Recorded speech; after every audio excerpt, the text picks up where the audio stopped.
Like just existing is cringe. Like anything that a guy posts on his Hinge or on his Instagram like is cringe. Like just his mere existence I'm like disgusted with. I can't explain. But we're in what we call end stage apps, I think.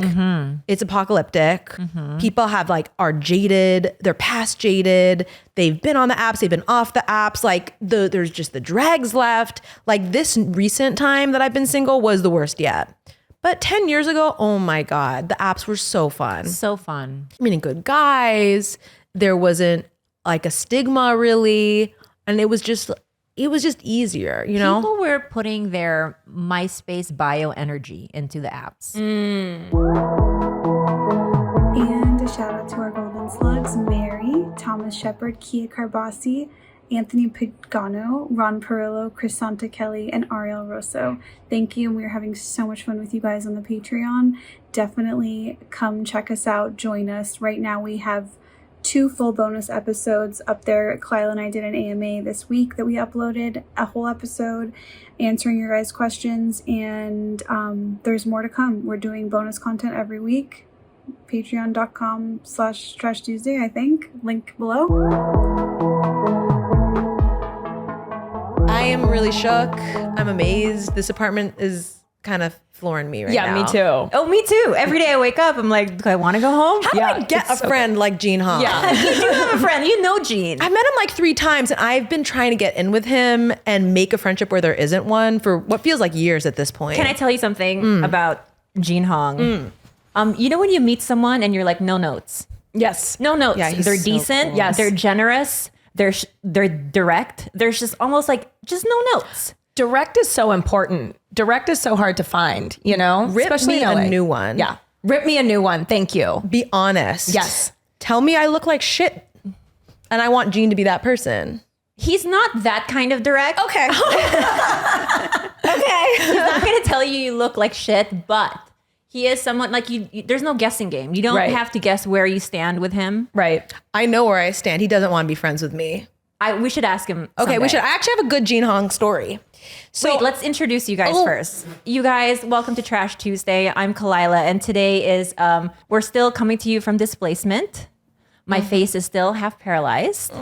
Esther still has the poopies. And we will check in on her in a little bit. Thank God. But thankfully, we have 2 amazing people who have come through. Frequent flyer, Caroline Goldfarb. Writer best. on Sex Lives of College Girls. not anymore. What? I'll get into it. Okay, but previously, She's like, I got fired, actually. Basically. and Justine Marino, you had a show on E! Yes, called thank you. The funny dance show. Not my choice to call it that. Just FYI. Very funny stand-up, and Thank you you. also have a podcast called Glitter and Garbage. Yeah, so I thought a trash garbage crossover is what the people want. I love it. God, you guys both have podcasts that are named after like detritus. Trash, garbage. Detritus is a fancy word for garbage. Wow. Oh wow, Caroline! Do See, you think really I would have known that? I was would like not. struggling to think of the synonym for those things. You but I got it, love though. that. That's so thematically appropriate. I think so. What's your funny Gene Hong story? Yeah. Okay, so I have met Gene Hong a few times socially, and he's just got the best energy of anyone I've met. I'm an energy tier. reader. Yeah. Top tier energy. 10 out of 10, no notes to quote you. He's just fucking cool. And when I worked on Chad, the comedy on TBS that So funny. I think 7 people watched, starring the incredibly talented Nasim Pedrad, who's one of my idols. She was on SNL and she created, wrote, starred in the show, and it's ahead of its time. Everyone should watch it if they haven't. She is really close with Gene. And so she would sometimes bring him around the writer's room and just kind of like, Gene would be in the mix, you know what I mean? And he's just sick, and he like writes on all these shows. Like he's got this really cool career. And I was looking for a house when I was, before I bought a house. And she was like, Gene's really, really good with houses. Like He is. He is. He's the real estate guy. Like Oh. he will tell you if it's a good deal. I just have to say, based on this apartment, I trust anything he says real estate. dude, this is like where I imagine Diane von Furstenberg lives, this kind of house. There's crown molding. There's original hardwood floors in here. It's gorgeous. Is that oak? Maybe. I don't know. Ask Gene. Anyway, so it seems like Gene knows everything. You got to ask him. Like if when you find a house, have Gene look at it. I was like, I don't really know him like that. And I was looking at this one house. It was deep in the valley, of course. I ended up moving to the valley. I just can't help myself. I'm a valley girl. And it was this really, really cute house. And it seemed too good to be true. Like the price didn't make sense. And I was like, okay, Nasim, I guess like, will you ask Gene about this house? I feel kind of weird. She's like, don't feel weird. He's like so nice. Like, let me ask him. And he sends her back, which she sends to me, a long paragraph. Like she doesn't know me. This is the kind of paragraph that I would barely even send like my closest friend or family member, being like, okay, laying it all out, breaking it down. He's like, this house is great. It is a deal. It seems too good to be true. And it is, because the house was pretty much right on the freeway. It was like inside a freeway. It was so close to the freeway. And he's like, here's the thing. Like, you know, you're not really technically supposed to live next to a freeway, but you know, that's kind of like, it's case by case basis. He's like, but the freeway that it's next to is the 5, and the 5's an interstate, which means there's a lot of trucks on it. And what we call that is a diesel death trap, where you're like within 1,000 feet of a freeway. We call it the diesel death trap, a phrase that will never leave my brain. And he's like sending articles, and he's like, look, like the AQI in this house. And this is before we were talking about AQI. This is like 20. Are we all experts now though? Oh yeah. I know. Don't get me started on particulate. Seriously don't. Anyway, Gene's the man. I didn't get the house. And diesel death trap. I learned a phrase from him. That sounds like a Fast and the Furious, like 20 years from now. The 20 Fast and Furious 40 diesel death trap. Fuck yes, Familia. Starring Vin Diesel as Diesel. Tyson Beckford. Yes. Oh, Tyson for sure. Got to get Tyson in. The whole team. Wait, I know we're all about like clean energy these days, but like I live with, and my partner in life, the love of my life, is very pro diesel. And does diesel need a rebrand? Because apparently it runs better for certain types of. Do you know much about diesel, guy? This is random, but I had a car. I flipped over my Jetta when I was 17. I hate that. On the way to see actually Fast and the Furious. Okay, on topic. 50 Cent kept playing even after I crashed, so he is my angel.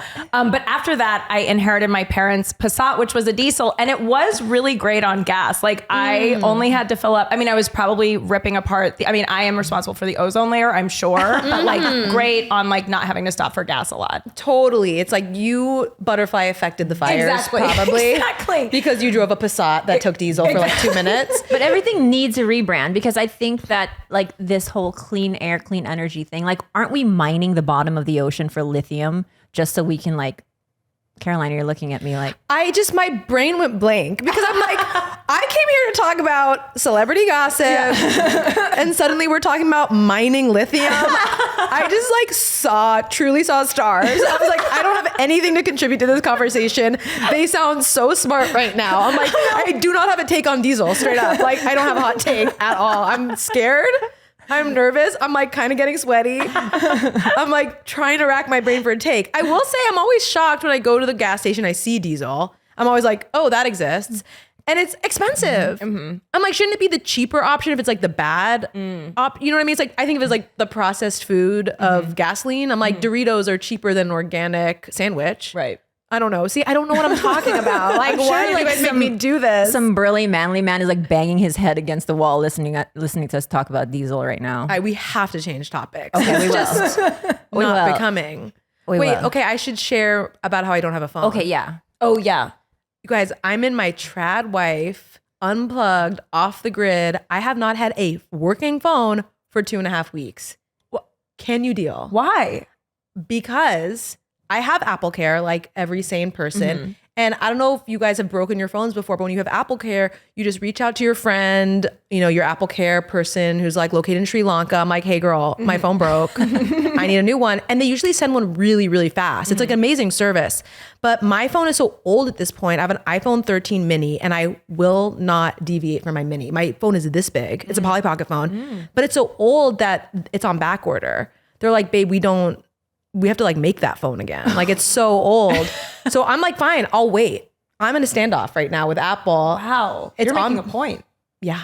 And you want that mini, you want that 13 and you're not ever going to graduate. You don't understand how amazing it is to have a phone that's this big. When I pick up like a 16 Max, like what do you guys have? I mean, it's the 14, but it's the me Max see. Pro. Yeah. Like, yeah, you have the biggest phone possible. I love it though. This is so big. Doesn't your thumb get sore? Well, guess what, Caroline? What are you lugging around the last 2 weeks? An iPad. Yes, exactly. I am carrying everywhere I go for safety reasons. Like I'm loving not having a phone. I haven't opened Instagram in weeks. I just don't need it. I don't need the distraction. It took like 2 days to get over the full on withdrawal, drug withdrawal. But now I'm just free. I'm like reading books. I'm like looking at nature. I like see colors I never seen before. Wow. But I have to bring an iPad everywhere. So like just in case, like if I need to log onto the Wi-Fi and check my email. Take it up a notch. Just go on MapQuest, print out your directions. You don't think that I'm leaving the house with printed stuff these days? Babe, you don't understand. I'm going to a movie tonight. I printed my AMC Stubbs QR code. Oh, your A-list code? I printed my A-list code. I'm sitting down at a restaurant and I hold up my iPad and I say, can I have the Wi-Fi, please?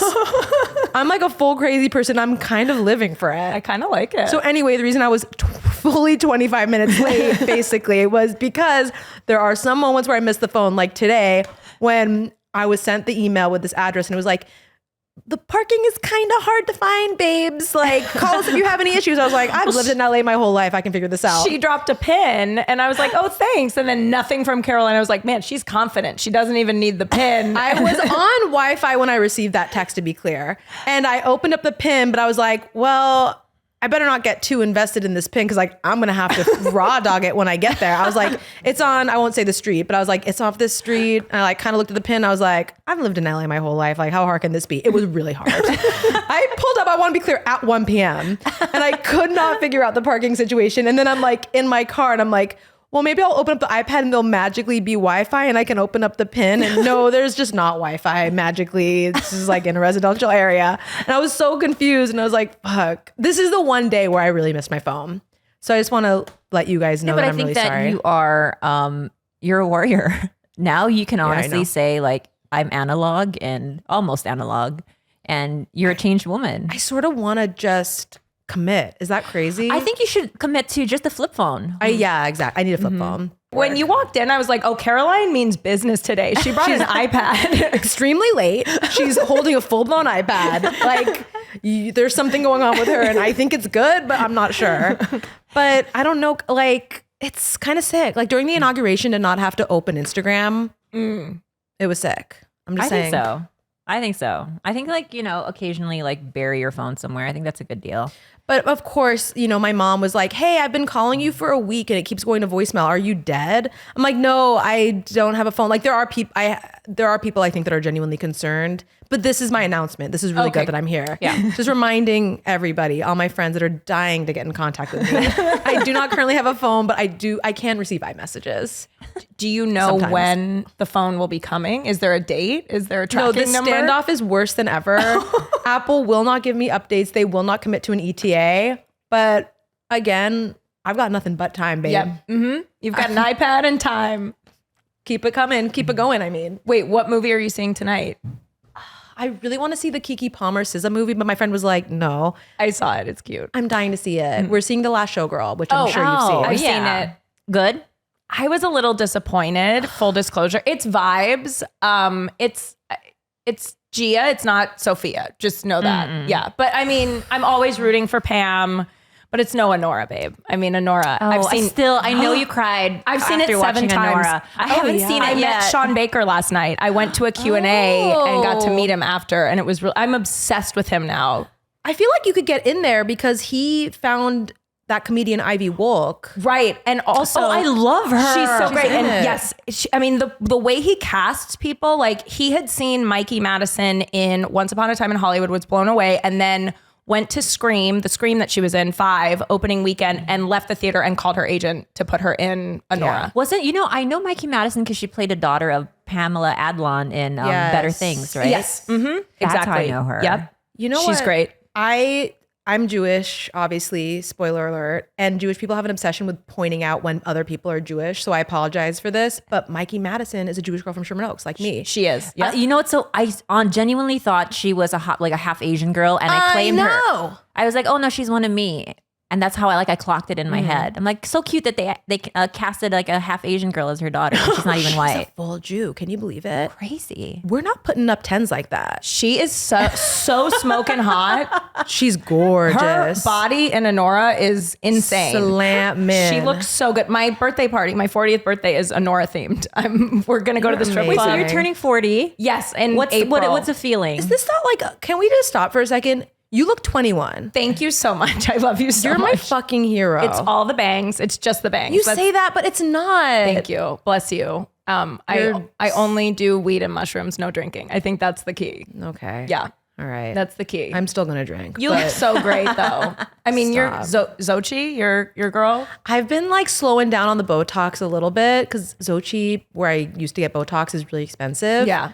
Is that the place to go? What am I missing? I only know because we've talked about it on my podcast and she's recommended Xochi to me, who is she? Where is she? Where do I need to be? She is a NP, nurse practitioner at Facile. Do you know what that is? Uh-huh. And she mostly works out of their Pasadena locations. I think she was also displaced. Oh no. Oh no. It's not good when your Botox lady is displaced. Yeah, no, that's a real Then emergency. it affects me. And Yeah. now we have a problem. Just kidding. I'm very sad. I've been sad. It's not just the Botox. Yeah. But I love Xochi. I think I have to go back to her. I did something bad. What did you do? Well, it was just so expensive. You cheated on Did you cheat and go somewhere less? You didn't go Groupon, did you? I did worse. I did a lot of research. Okay. And I found a place in deep San Gabriel Valley. Oh. Like deeper than I've been in a minute. I thought you were gonna say Tijuana, and I was like, oh, that I respect. Honestly, is not far off. It is so cheap.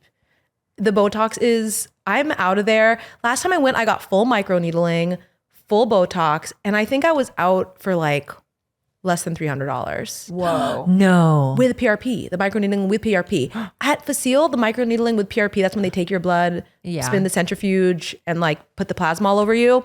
I think it's like $1,100 or something like that. So I cheated. Mm-hmm. I do think that the Botox, it doesn't compare. Yeah. She's so good. Yeah. So I think I'm gonna have to bite the bullet and go back. Mm-hmm. But Well, you she's look really good. great either way today. Well, I guess I threw on a little makeup. Love a full beat on a Saturday afternoon. I guess a little bit. But okay, wait. So back to Anora, your 40th birthday, and how we're gonna get you cast to the next Sean Baker movie. Exactly. Well, I did meet him yesterday and I was wearing the most batshit outfit. I was wearing a Halloween t-shirt, like it's Jamie Lee Curtis, and then camo Aviator Nation joggers, checkered Vans, and a bright orange long faux fur coat. Oh, That's and a leopard perfect. fanny pack. But I'm like, I'm in the back. He's not going to see my outfit. And then of course he waits to like meet people after. And I'm like, I'm meeting Sean Baker looking unwell. Like I'm an unwell person. I totally disagree. I feel like he loves color. The Florida Project is all about color. It is all about color. He loves young comedians. He did compliment the coat, I will say. So not that was That's a a win. win. That was a win. Huge win. Huge win. We're gonna get you cast in the next Thank movie. you so much. Yeah. My biggest flex, don't mean to. Yes, please. My biggest flex is that for no reason at all, for reasons I cannot explain, Jamie Lee Curtis follows me on Instagram. Wow. I'm glad I didn't know that like coming in, I would have been much more nervous in my head. Like that is a huge flex that you need to tell So everyone. random. Also, 7-Eleven Hawaii. So those are my two biggest flexes. Wow. What a Oh day. my God. In the presence of Am greatness. I not No the most kidding. relevant, most important person on earth? You are. This apartment's Thank you. making a lot more sense. Yeah. It's Do you know why Gene has brought me into his life? yes. For those two follows. We call it the JLC effect, the Jamie Lee Curtis effect. That is wow. She unfollows me right after this. Yeah, she No. immediately unfollows. No thanks. Isn't that funny how random celebs just follow you? Like Taylor Hanson randomly followed me a few Wait, months from ago. the Hanson brothers? Yes, the one that I loved, by the way. I mean, I feel like I've heard you talk about Hanson like no less than 20 times on your public podcast. Maybe there's a reason, So Justine. random. I'm like, I can't believe I'm constantly texting him and blowing up his IG. You're like, how could this I'm like, how possibly- could he possibly know? I feel like the Hanson brother pivot though has been really cool because they were just some like, teeny boppy band back in the day, but now they're literally working with like like the Philharmonic and doing real shit, like super cool shit. Well, they were always musicians, right? Like they played music. Yeah. You know, it was pretty impressive, although it was it was seen as corny at the time. But I had my Hanson folders in middle school. I sure did. Aren't they super Christian? I think they were. I'm not sure. Are so they still? transitioned from super Christian to like slightly less Christian. Maybe. They have a beer company now. Oh. Yeah. I like Hanson Brews or something. Okay, I can get down with that. Or Brews or... Oh, can you name one other Hanson song besides Mbop? Gun to your head right now. Fly the Wings of an Eagle. That's a song on. It's been a while since I've listened to the full album, but I did like the full album when I was a super kid. Christian. Yeah, it Fly there's definitely and wings are big code words. big Those are Christ code words. Christ coded. Like peace. I don't know other Christ. I'm so Jewish. Like I can't even do this. Like hands kind of feels like a Christ thing. Bread. That's a big one. Bread, Sacred. huge. Sacred. I went to Catholic school, so I have Bread all is the codes. Catholic. Bread is Catholic. Yeah, that's not. Yeah, I know they so co-opted that. yeah. Bread is ours. Well, and they left us with matzah. So it's not going well for You me. got the balls. That's true. We can make balls out of them, I guess. It's fine. It's not that good. How do you feel about almost turning 40? I just turned 40. You did? Yeah. You look amazing. Thank you. You look so good. I'm in the substance. What the fuck is going on? Thank you so much. It's a little toxic LA water. It is. babes. It is. It's extreme vanity. That's what it is. And bangs, as I keep saying. It's just Crypt Keeper up here. I pull up and it's literally, it's to me at the end of the substance, my forehead. This one. Wait, so when you chunk. get Botox, do you not bother at I all? have never gotten Botox. You never? No, Oh I my literally got gosh. bangs so that I wouldn't have to get Botox. That is a life hack. Yeah, it is a life hack because also I got scared when I went to my dermatologist because I have a heavy brow and I have deep set eyes because I'm Sicilian. So she was like, we could do it up here, but then your brow might get heavier and you might have to do, because part of why I have these lines is because I'm constantly lifting my brow because it's a heavy brow. But then she was like, we might have to do some around your eyes. And then I just got overwhelmed and got bangs instead. So I have done nothing except 9,000 skincare steps at night. That's kind of my thing. Well, it's genetics. Let's also just be honest. It totally is. It is. My dad's side of the family and my mom's side, they both look great, but my dad's side is Sicilian and they all look like my dad has a full head of hair, salt and pepper, and he's about to turn 70. Is your dad really hot? I do have had a few friends who have wanted to fuck my dad. So What's going on? Is he single? no, he's not. Just checking. I'll let you know. Okay. Caroline, You'll are be we the first. still dating the same guy? Oh my God. What guy? No, I think I'm not kidding, it's like 6 boyfriends this year. Really? It was my Carrie Bradshaw year. I dated so many guys. It's only the 20 whatever. Sorry. I keep forgetting 2025. I keep forgetting. In the year of our Lord 2024, I dated so many guys. Chinese New Year. Yeah, We're sorry, I'm going by the Chinese New lunar. Year. My bad. Lunar, yeah. So the answer to your question is I think no, probably. I really moved fast. And Q4, I was a lot of turnover. Wow. I am currently in an amazing relationship with the best guy. I, knock on wood, really happy. Oh. He's the best. I'm so happy. I'm like, okay, I can finally calm down. But I had to it was a buffet. It was a dick buffet. That's how it always is. I feel right before you get into a relationship. I was the same way. Right before I got with my boyfriend, it was just like Dick City, you know?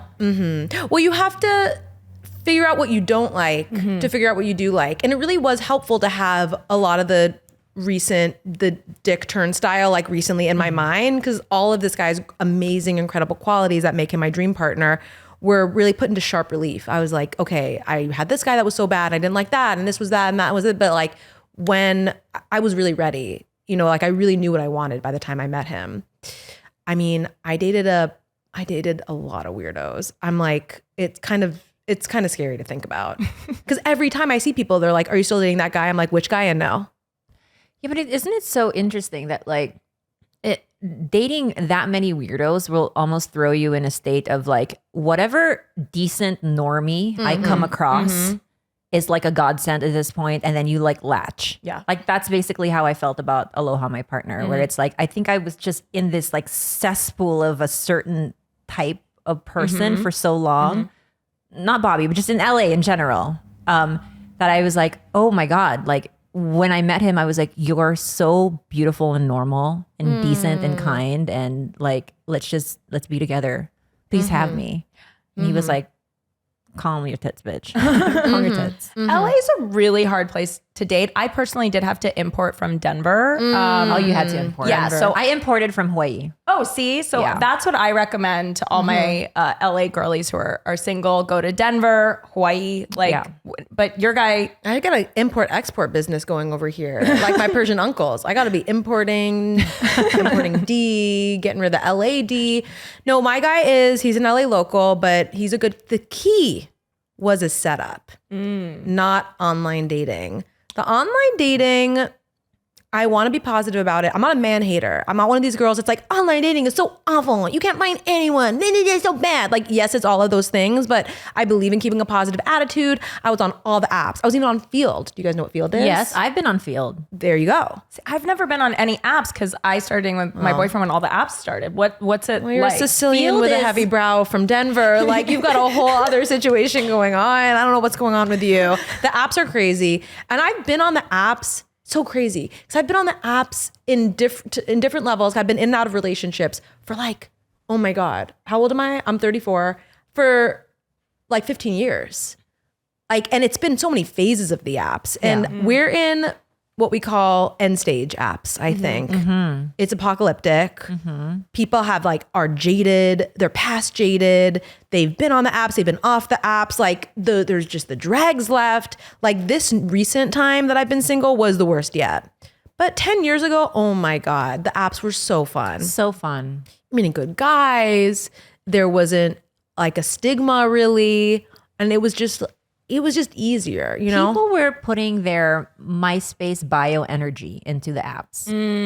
We were just coming off of, Instagram was brand new, right? We couldn't immediately like search for look for intel right out the gate. We meet someone on the apps, and the first thing I do is like look at their socials, right? What are they cringe on there? Are they not? Right. Yeah, it was like pre people.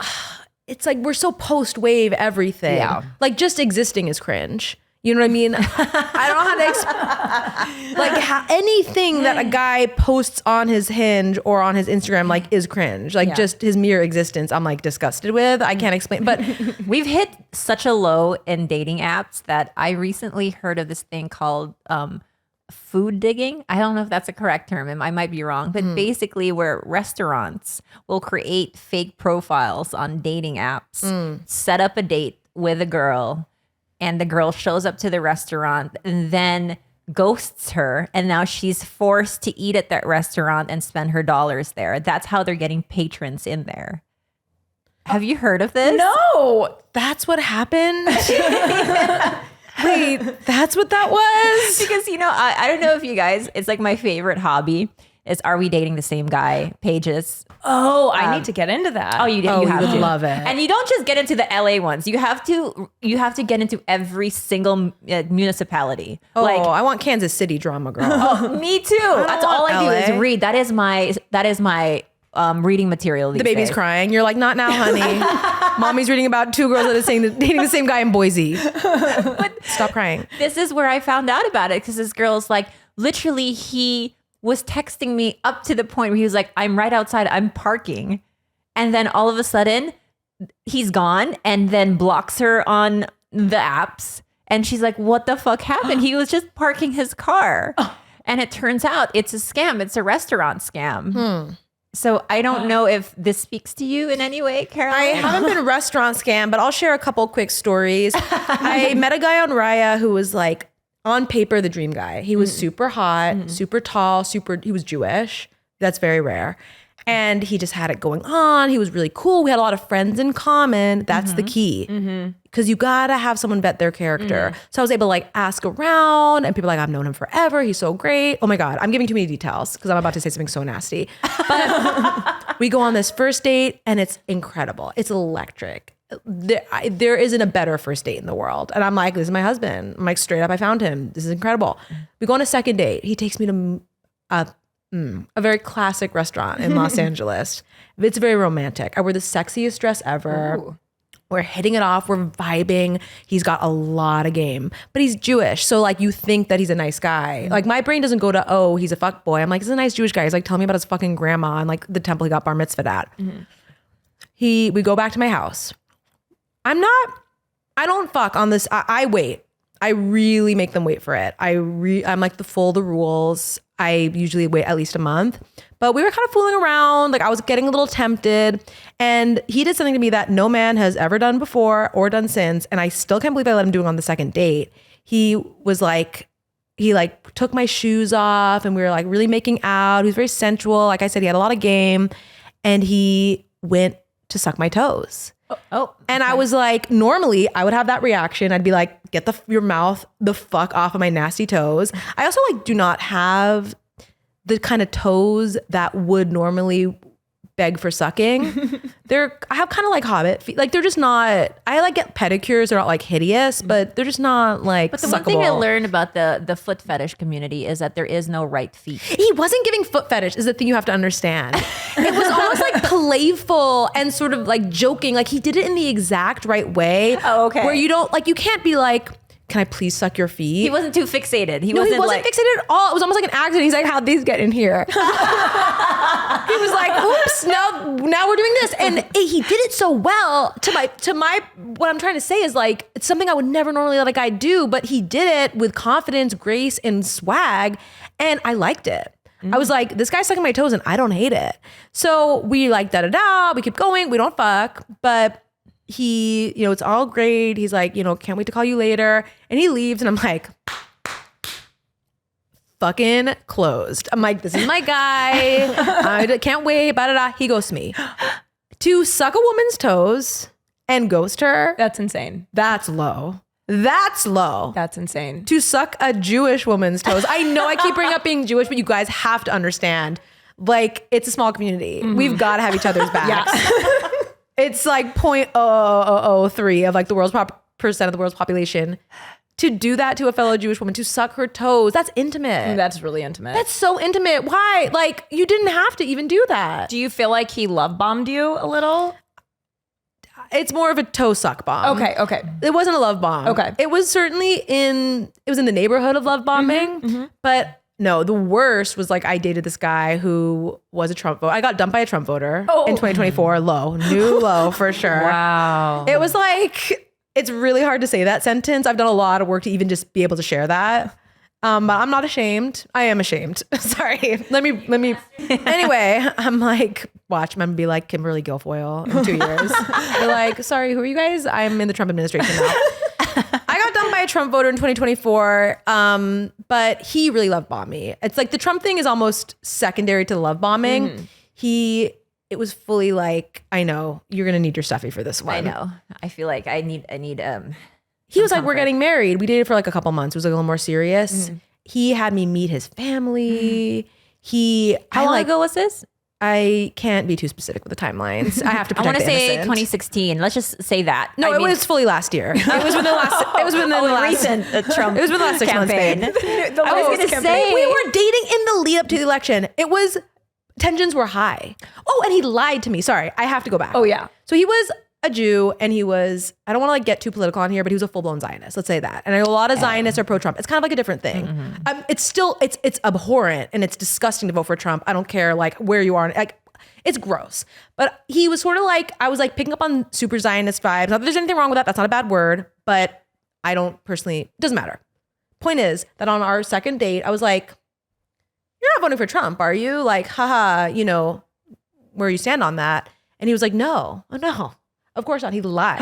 And then a month or so later, he was like, look, he's like, I wanted you to get to know me. I wanted you to see that I'm a good person before I told you that I was voting for Trump. Because if I told you on the second date, like you wouldn't have wanted to date me. Is that true or false? I was like, it's probably true. He's like, but yeah, I'm voting for Trump. And then I saw this whole new side of him came out. This contrarian, kind of like that bro Trumpy, like Mark Zuckerberg. Like I remember when Tim Walz was announced as the VP. I remember we all like, for a minute, he was really great. He kind of like ended up being a dud. But for a minute, we're like, oh my God, he's like this guy from the Midwest. He's a teacher. Yeah, He's so coaches sweet. the Pee Wee football. Yeah. Like, and I remember he was like, ugh, Tim Waltz is disgusting. Like that side of him came out. I was like, what are you talking about? This is like the nicest guy. He fucking coaches like little kids football. He's like, He loves his daughters. He coaches little kids football. He's like, obviously that's fake. Like I saw this like whole like weird conspiracy theory stuff, but don't worry, he did dump me. Anyway, point is that I'm dating the best guy now. I like hope he doesn't hear this because yes, I date a few frogs, but I finally found my prince. Yay! Yeah, no, he's really gonna great. light my Michelle Obama candle for you tonight. Please do. This has got to work out. Speaking of which, we need to talk about something. Yes. Are you guys keeping up with the Barack Jen rumors? Okay, No, I saw tell a little me. something about it, and I need you to break it down for me because Yes. I'm too wrapped up in the Justin Baldoni So Blake am I. Lively know. thing. I'm still stuck on that. I need a break. I fall asleep to TikToks about that every night. too. Like I could be a lawyer. I feel like I've been to law school with all the lawyers I've watched break down the case. This podcast is sponsored by Squarespace. Squarespace is basically the essential place where you have all the tools you need to have your online business, to have your little hobby business, whatever it is. You can easily sell custom merch and create a passive income stream that engages your audience and scales your brand, design products, they also help with production, inventory, and shipping are all handled, saving time and money. It's really great. Squarespace in particular helps you build an online store, sell your products in your online store, whether you sell physical or digital or service products. Squarespace has all the tools you need to start selling online. Look, it's 2025. Maybe you're like, it's time for me to start that business. Do it. Like, I'm so grateful that I did my clothing business when I did it. I wish I was still doing it. They have flexible website templates and they can host video content, organize your video library, showcase whatever you have. You guys can head to squarespace.com for a free trial. And when you're ready to launch, go to squarespace.com/Trash Tuesday to save 10% off your first purchase of a website or domain. Guys, this isn't a little bowl. This isn't even a medium bowl. It's the Super Bowl. And you can get in on the action at DraftKings Sportsbook, an official sports betting partner of the Super Bowl 59. What a number. Scoring touchdowns is key to hoisting the Vince Lombardi trophy. And you have a shot to score big by betting on them at DraftKings Sportsbook, the #1 place to bet touchdowns. New DraftKings customers can bet $5 to get $200 in bonus bets instantly. Download the DraftKings Sportsbook app and use code TRASH. That's code TRASH for new customers to get $200 in bonus bets instantly when you bet just $5 only on DraftKings Sportsbook. The crown is yours. Gambling problem? Call 1-800-GAMBLER. In New York, call 877-8-HOPE-NY or text HOPE-NY 467-369. In Connecticut, help is available for problem gambling. Call 888-789-7777 or visit ccpg.org. Please play responsibly on behalf of Boot Hill Casino and Resort, Kansas. 21 plus. Age and eligibility varies by jurisdiction. Void in Ontario. New customers only. Bonus bets expire 168 hours after issuance. For additional terms and responsible gaming resources, see dkng.co/audio. Okay, but Barack and Jen, because this is interesting. There's I saw been something a I know rumor nothing about this. percolating for years, and it's kind of had its moments of like heat, then gone away, and now it's back on, that Barack Obama and Jennifer fucking Aniston have been in a pretty open affair / like maybe it's a relationship. So this has been a rumor for a minute, but it's so outlandish, right? Like you hear that, you're like, no, like he's in love with the coolest, most amazing woman on earth, Michelle Obama. Posted Michelle like 2 days ago. Babe, you're going to want to grip that stuffy because my sources, which are pretty reliable, I heard this months ago and my sources say it's absolutely true. So here's the thing. Michelle and Barack have never pretended to have a perfect marriage. Like, read the receipts. She's like, when he was in his first term, I fucking hated him. Right, I do. Like, they've had their ups and downs. They're really, really open about it. And I love that about them. It's one of the many, many things I love about both of them, in particular Michelle. Like, they're totally honest. They don't pretend to have this like perfect, flawless relationship. And they apparently they're just like living separate lives. Washington is kind of known about it. The DC gossip circles have known about this for a while, but obviously they fully pretend. Like, I'm sure you guys saw Barack's birthday post of Michelle this week. He posted like a happy birthday, babe, I love you. but they're pretending to be in a relationship, but apparently he has been having an affair of some kind, or like he and Jennifer Aniston are in a full relationship.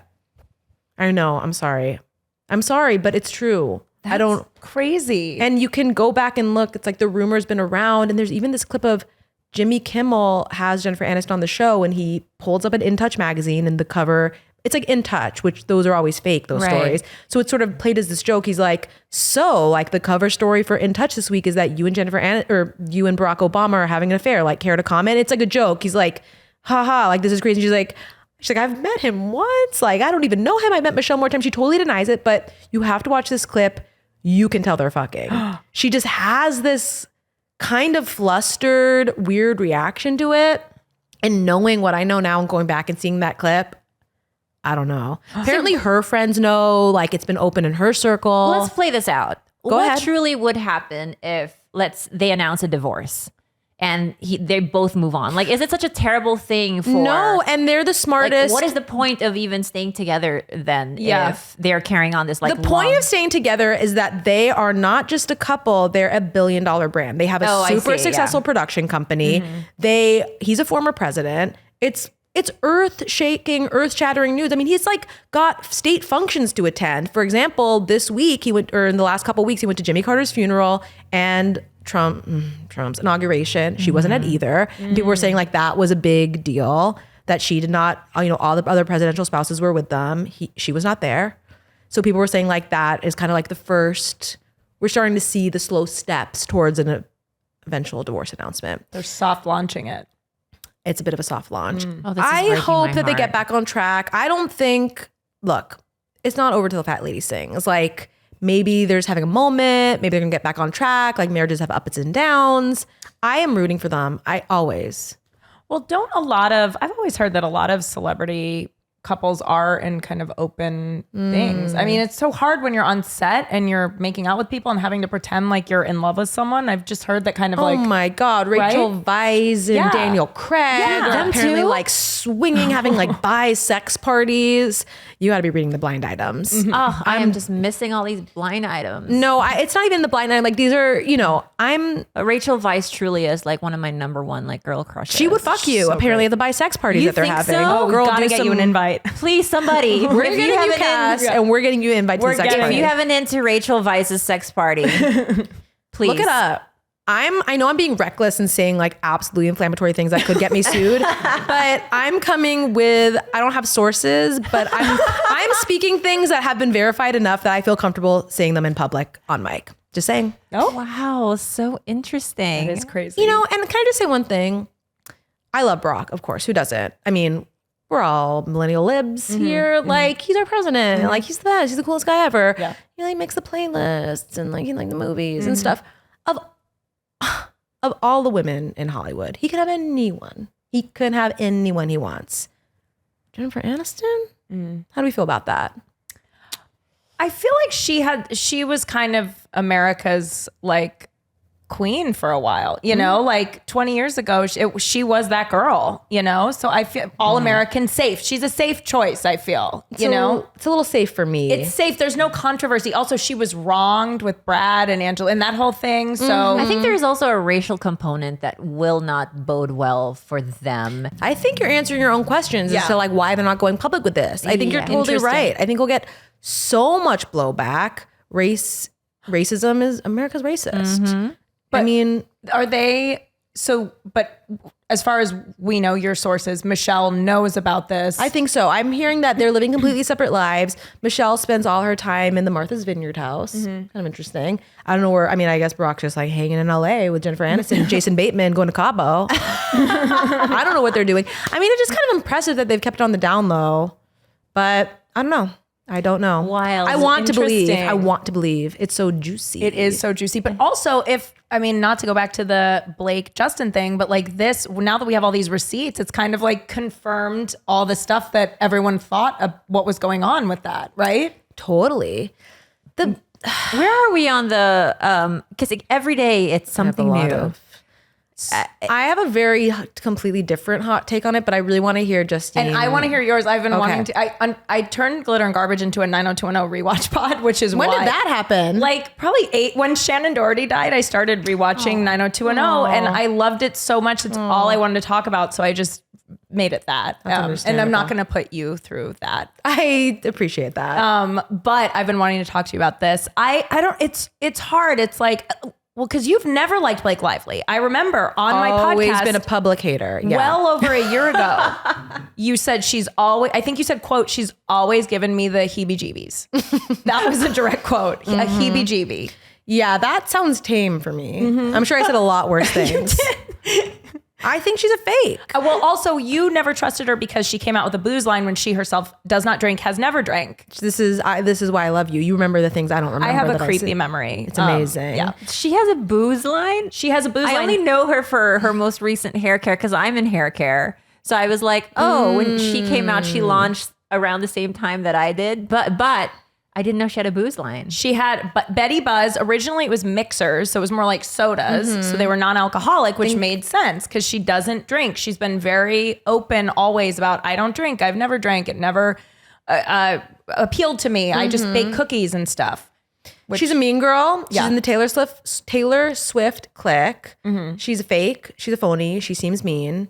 And I just don't like her. And I can confirm, I know I never met her. even before all of this, I have a friend who was good friends with one of the leads on Gossip Girl and was around for a lot of it. And before any of this came out publicly, anyone sniffing out that she's a mean girl, my friend said she is Regina George. She's 100%. A mean girl. You can pick it up a mile away. Really? You've fallen for it. I fell for it. I am so just, when I read the lawsuit, her lawsuit, for the Justin Baldoni thing, I was like, oh, he's a creep. Like immediately I was like, he is a creep. By the way, they're both horrible people. Yeah. I think they deserve each other. I think no one is no one has clean hands. You know what I mean? No, I don't have a side, to be clear. I think that's a problem, right? Is that when you try to pitch yourself as this type of person, Male feminist. right? It's that is the ultimate creep to me. It's like Total creep. What are you trying to? It's such a fucking fraudulent thing. I can't even get started on it. I'd rather you just be openly shitty to women, totally, than pretend to be a male feminist. I know. I'd rather you be an out and about woman abuser and be like, I beat women. I'd rather you be honest. I hate women abusers. So I know how to act around you. I know. Then I could be like, I could call the cops and punch you. But here's the thing, what do you guys think about, for instance, she said in her complaint with the New York Times, he called me hot. And then her lawsuit that got leaked to the New York Times. And then he pulls out, because he went through with all the receipts. And when he said it will be hot, he was talking about the temperature. It's a he said, she said. I will not be bogged down by the fucking details between these two of these absolute complete fucking psychopaths. Taylor Swift is footing the bill for the whole thing, and I don't like her. I'm sorry, I'm scared to even say that. The Swifties. You don't oh my god, I'm a total Swiftie. I'm not. You guys are rocking my world. I'm okay. I like Reputation. I like Reputation. Kick me out of his home. I'm gonna be displaced. I know you've had a hard couple weeks. Okay, I enjoy some of Taylor Swift's music, but I am personally not a Swiftie. Oh, you're not a Swiftie. Okay. I respect how much she writes and the material, the amount of material she puts out. Unbelievably talented. But I'm a dance person, and my pop star, when she goes like this. Yeah. The point, her big dance. That is not it, honey. I need a pop star to dance. You want her to hit the 5, 6, 7, I need 8. a 5, 6, 7, 8. You know. Wow, you guys are breaking my heart. I'm so easily sold on these people. Yeah, you've got to toughen up, girl. I don't know. You're jaded. I'm you gotta be jaded like us. Yeah. Hardened. Right. Oh my gosh. You know why? Because I'm a people pleaser, maybe. We talked about this. We did talk about this a little. Before you got here, we talked about just hitting 40 and our figuring out my people pleasing ways are starting to dim. They're not as overt anymore. Before it used to be let me find you a solution. Let me make everyone happy. I want everyone to like me. And I don't know if I'm growing up or if my energy is just waning. So I don't have the energy to actually please anyone anymore. It's I want to help. I want to do this for you, but I'd rather take a nap.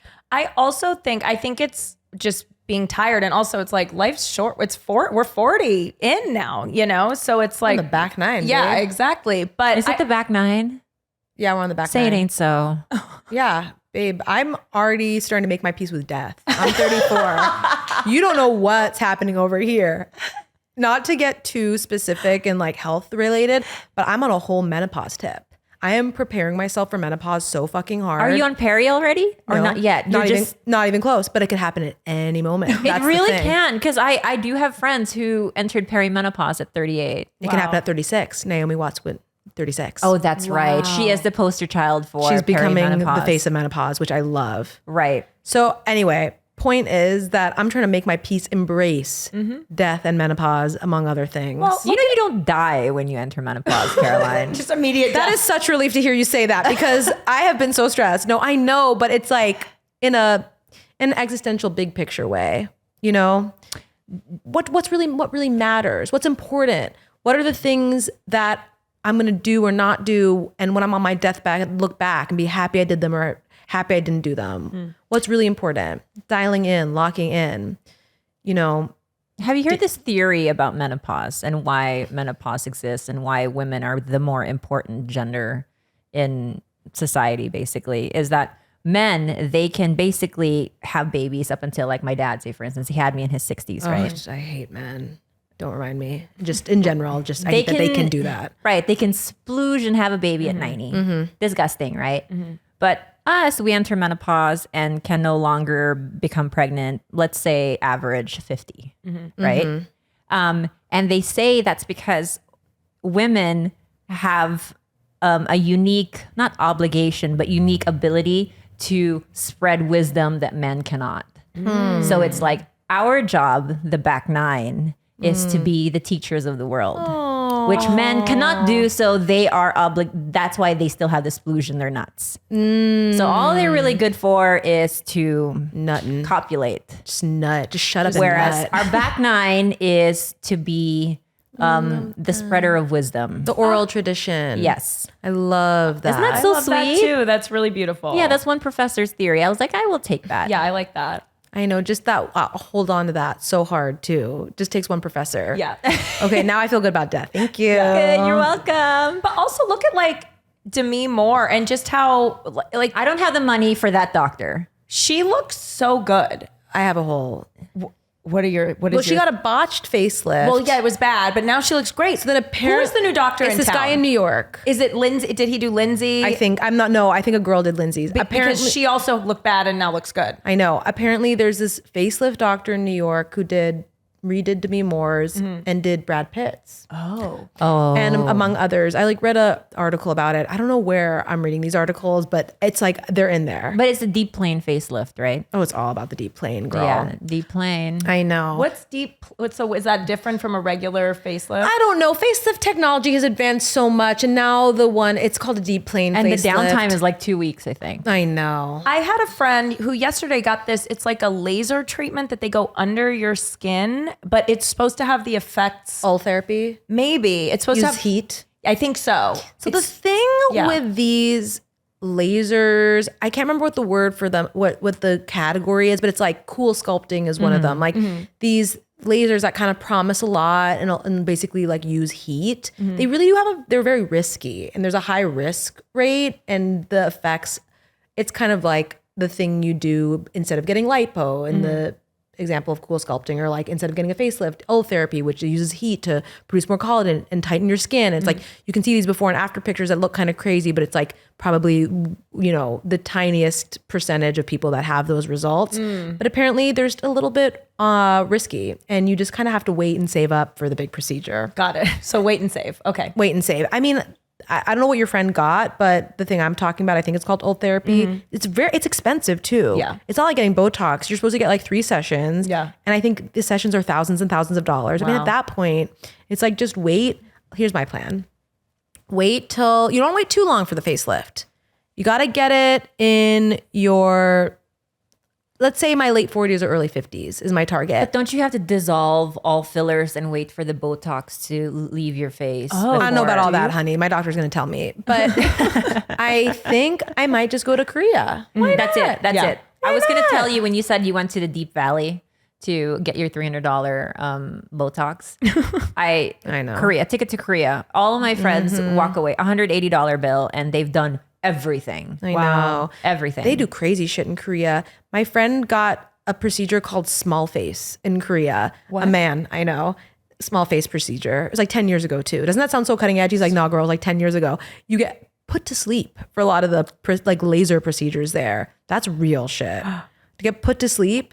And he was like, it was unbearably painful. Small face. I don't know what it means or what it does. I have to look that up. I need it, but I need it. Yeah. Yeah, crazy. I'm so interested by the fox eye treatment. Does anyone you know? It's a lift, it's right? where they put strings here. Oh, the threading? The threading. No to strings. To No give strings. that, because some of them can droop, you know? The strings dissolve. They don't dissolve. I've heard sometimes, I saw a thing that it's actually very dangerous. But it's to give you that like Bella Hadid meets a Disney villain look kind of thing. It's a brow lift, I think. I think there's a certain kind of brow lift that is like the fox eye thing. Yeah. But yeah, it's like whoosh, whoosh.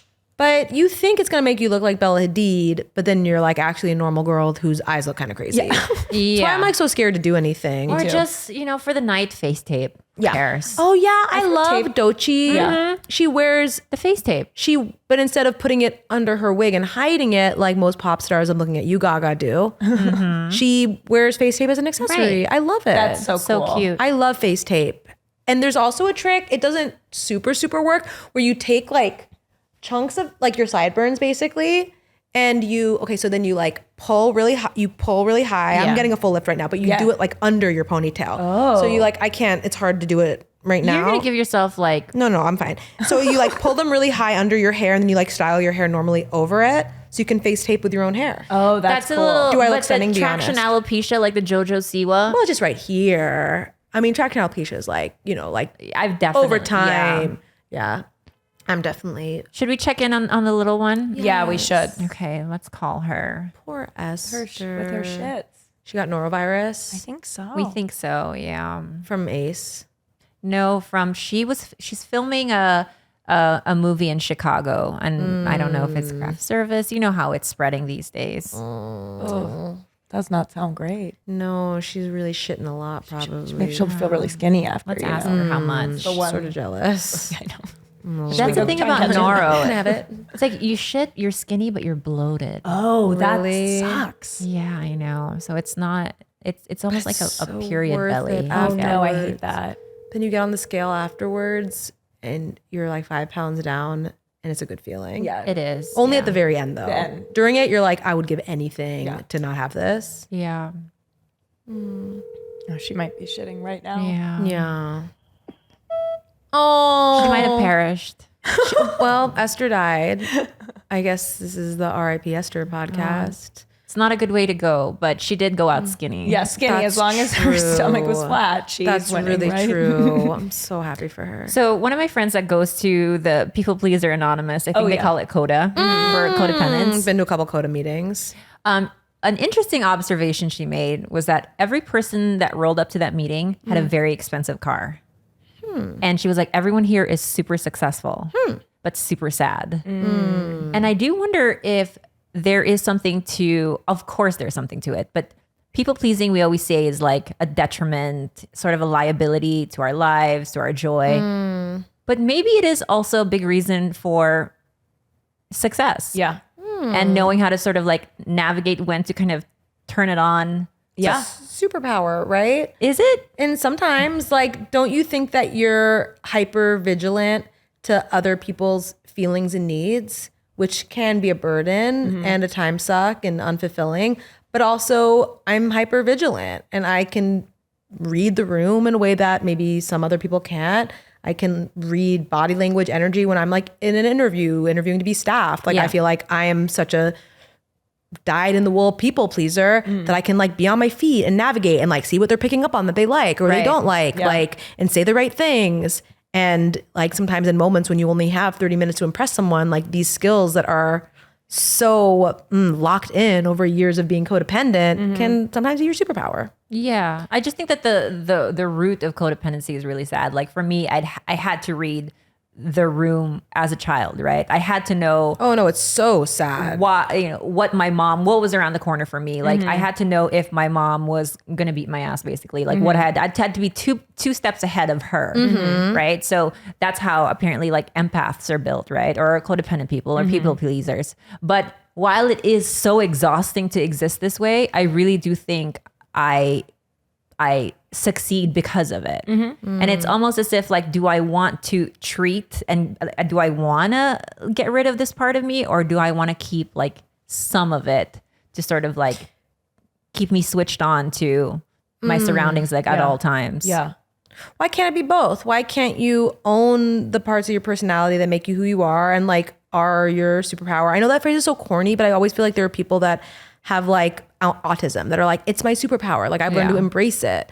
But while you do the work and like go to Coda or like read Coda materials or whatever to sort of protect yourself and like learn how to establish healthy boundaries, and you know, you can undo the bad things and do the work on the bad things and I don't know, like heal your childhood and your trauma, but you're never going to like get rid of that part of yourself. Yeah, that is true.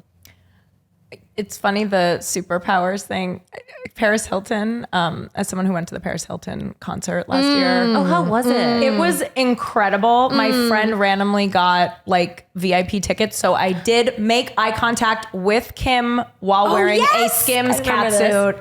I feel like I'm forever changed. Thank you. She did not notice. She quickly looked away. But Paris has a song called ADHD is my superpower. Oh my God. And it's like a ballad. It's like supposed to be really emotional, but I do have ADHD, so it is my ballad, and it is my superpower. Gonna be your first dance at your wedding. You hear that, Mitch? Crank it. But I think I'm with you. Like, I think it's good to be aware of when it's getting in the way of your own, because people pleasing, a lot of times, like you put your own shit aside to people please other people, and then resentments build, right? So I feel like a lot of my interpersonal relationship issues, like if I've had, a fight with a friend or whatever, a lot of times it was because I wasn't being upfront about something. So now I'm just trying to be more upfront while still trying to get everyone to like me, but still being honest about where I'm at with things. Yeah. Mm-hmm. I think there's like a cultural difference too, because like, have you guys heard of like low context, high context culture? I don't know which is which, but basically like in my country, you can't be from in the Philippines. Like it's rude to be that direct. Yeah.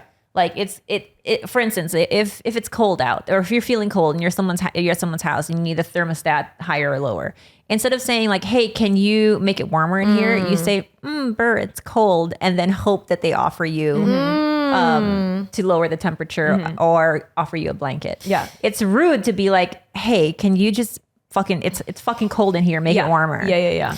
I identify with that. There's a word in Iranian for something very similar. It's called tarifing. And the idea is that's very ingrained in Persian culture to always say no when something is offered to you and to lie about how you truly feel. So an example would be like if the check came to the table and let's say Justine and I are sitting down to dinner and Justine was like, please, like I would like to cover it tonight. As an Iranian person, I would have to be like, no, absolutely not. You're not covering it. I'm not even going to have this discussion. No. And and then you're like, no, seriously, it's your birthday. I really want to cover it with you.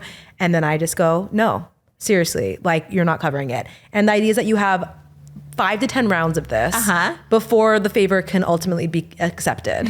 But you have to just like watching 2 Iranian people figure out who's going to go first on the elevator. Like it could be hours. It could be actual hours.